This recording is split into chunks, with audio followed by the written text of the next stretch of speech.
我其实是在否定当中成长的一个演员。我的履历大家也都知道，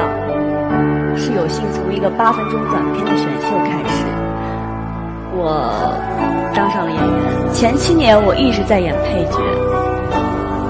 在这7年里，我之前会不断的听到这样的声音，说圆脸是演不了主角，为什么呢？因为我的形象这个局限很大气，演不了特别重要的角色，只能演丫鬟、女儿、孙女、妹妹。但确实我也都演，我当时心里就暗暗的发誓，别让我抓住机会，一旦有，一定会拼命的抓住。我接到了陆贞传的情报，同时我也听到了周围的朋友有跟我说，正因为我的出现，他们有很多跟我一样是圆脸的女孩子，被更多的人去发现，他们也可以有去争取主角的机会，这让我特别的开心，也是一个鼓励，这让我实现了我人生的第一个坚持，证明了圆脸也是可以演好女主角的。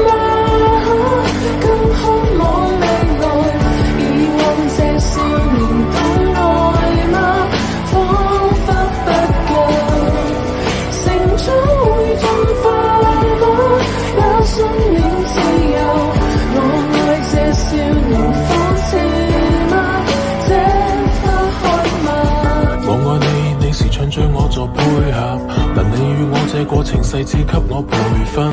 情與愛太過複雜，我要太多詮釋，但令我嘅以後不會太過忐忑。當擁有嘅時候，又接近放手，循環播放劇情有多少個然後？如果喺現實，我會選擇打破現實，喺你嘅世界裏面，我會選擇慢慢佔有。致命嘅世界永遠好動帶着可愛，佢冇時間迷惘，愛情錯過卻唔可再從開始走到結尾，那個不會變大個，但將要想要那個理由，有誰可以？